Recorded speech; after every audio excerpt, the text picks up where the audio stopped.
Good morning and welcome to Church at Home with Rachel for Tuesday, the 30th of November. Today is the feast of St. Andrew, and for many priests, this is the anniversary of their ordination to the priesthood. And so to Rob and to all those out there who are celebrating their anniversaries, congratulations and thank you for your ministry. I believe today marks the 15th anniversary of Rob's ordination to the priesthood. Well done, good and faithful servant. This morning, I'd like to talk a little bit about light and the importance of light in our lives. It's one of those things I think that we take for granted. You know, you can walk into a room, you turn on the light, you light a candle, you go outside, the sun's out, or there's lots of light. One of the beautiful things about living here in the prairies is that, in the West, is that if you live in town like I do, there's still a lot of ambient light at night. But you don't have to drive very far before you can see the light of the stars and the moon. And there is nothing like the brightness of a full moon on a really clear night. I remember when we lived in Round Lake when Rob was posted to Petawawa, and when we turned off all the lights in our home and our neighbors next door had their lights off, quite often you could see the twinkling of a campfire across the lake. And above that, above the trees, you could see the stars. And on a really beautiful night, the moon would rise up or appear to rise up over the trees. And sometimes it was so bright out just from the moon, you could sit on the deck and read the paper. It was just so beautiful and glorious. And there was something about all that beautiful light contributing to your well-being. I remember one night we had a pretty powerful blackout. We'd had a lot of snow, and the snow weighed down the power line and brought it crashing to the ground on top of a whole lot of needles from the trees, which lit on fire. And then that caused everything to black out. And then when they got the electricity back on, there was another blackout, and we were out without electricity for about 14 hours. And it was probably one of the coldest days or nights of the year. And I remember thinking how glad I was that even though we didn't have a fireplace, I had all kinds of candles. Being a priest, I have many, many candles hanging around. And the amount of warmth those candles would provide, in addition to the warmth of the heart, of knowing that no matter where I went in the house, I had a candle that would light the way. Sometimes we take that kind of light for granted. And lately we've had a lot of issues with the electricity going out in the house. Mostly it's been during the day, so that hasn't been bad. But on a dark day, if electricity goes out later in the day, candles or flashlights are still needed. And it's amazing how much we need light. For how many things.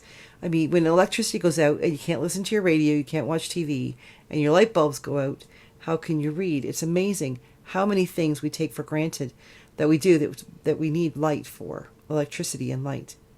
But lighting a candle can make all the difference in the world.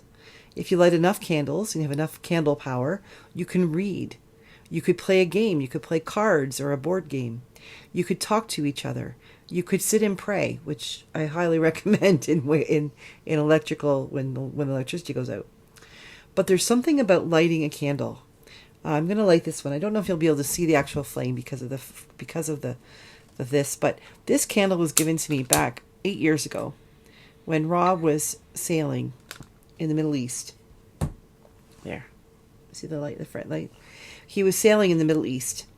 And this was given to me as a Christmas present. And I used it on my coffee table because I decorated my tree. A lot of folks talked about not decorating their tree that Christmas because they were home alone.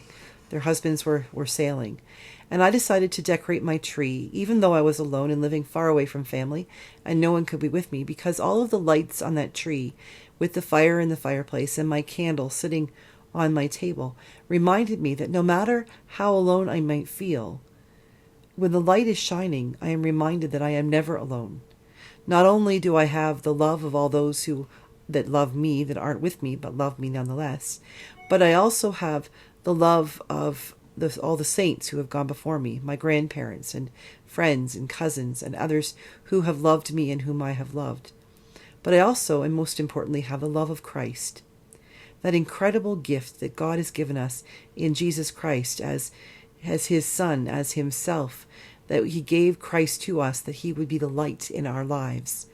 And I'm always reminded of the beauty on an Easter Vigil night when we gather outside the church in the dark and we strike the match and light that first fire, and then light the Christ candle.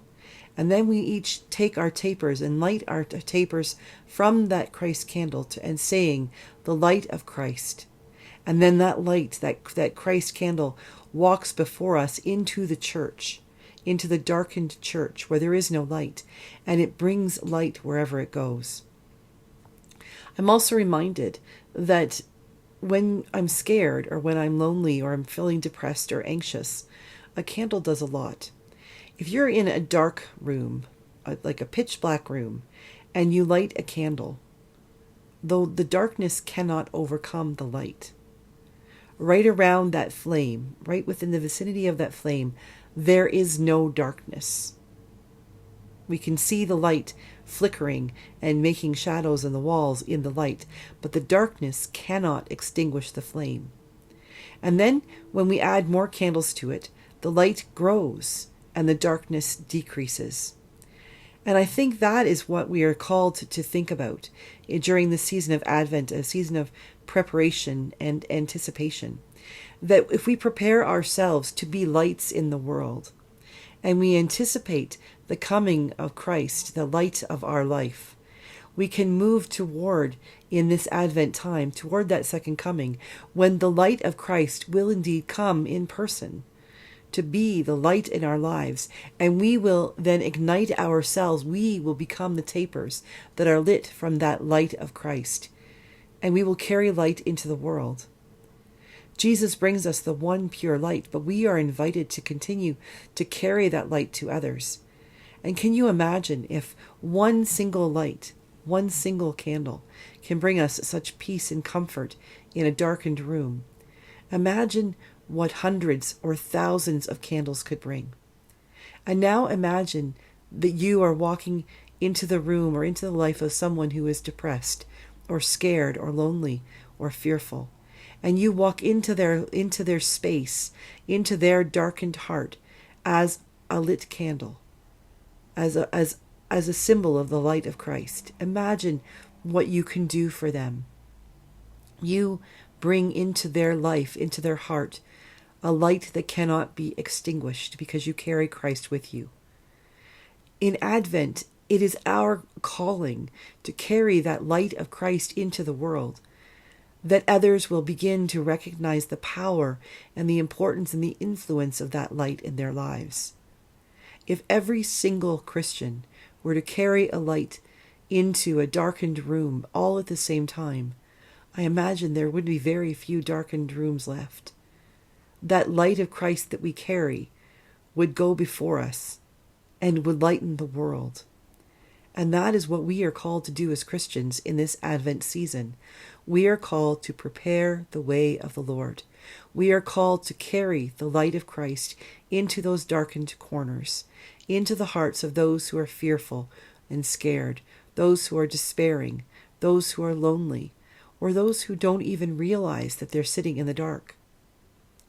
I invite you today to find a candle, to take 5 minutes to just sit and pray and light your candle and recognize how much that light dispels darkness.